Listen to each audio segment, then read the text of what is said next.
Ramdam hanggang kanina ang epekto ng pagsabit ng isang container truck sa Marilao Interchange Bridge tanghali kahapon. Bukod sa pagkasawi ng isa at pagkasugat sa 6 na iba pa dahil sa pagbagsak sa EUV ng bakal mula sa tulay. Bumagal pa ang trapiko sa northbound lane ng North Luzon Expressway o NLEX sa Marilao, Bulacan. Ayon sa driver ng truck, hindi raw niya aakalaing sasabit siya. Yung chassis na yan, hindi ko po yung sarili. Bali, ibang chassis ang gamit ko ngayon eh. Kaya po siguro na inabot po yun. Mabito. Hindi nyo po na-check? Tumaas po.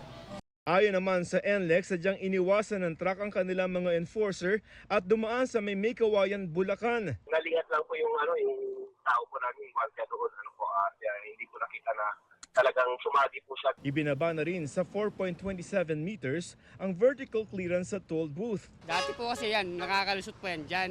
Saan ang daan yan? Sa ano na po, Marilao na po.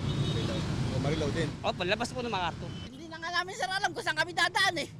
Kaya nakabarega na kami dito. Mabilis naman ang daloy sa northbound lane ng NLEX sa may Marilao. Ayon sa Transportation Department, kapag nagka-traffic dahil sa aksidente dito sa bahagi ng Marilao kung saan maraming truck ang dumadaan, ay pwede nilang iutos sa NLEX na ilibre ang toll fee dito.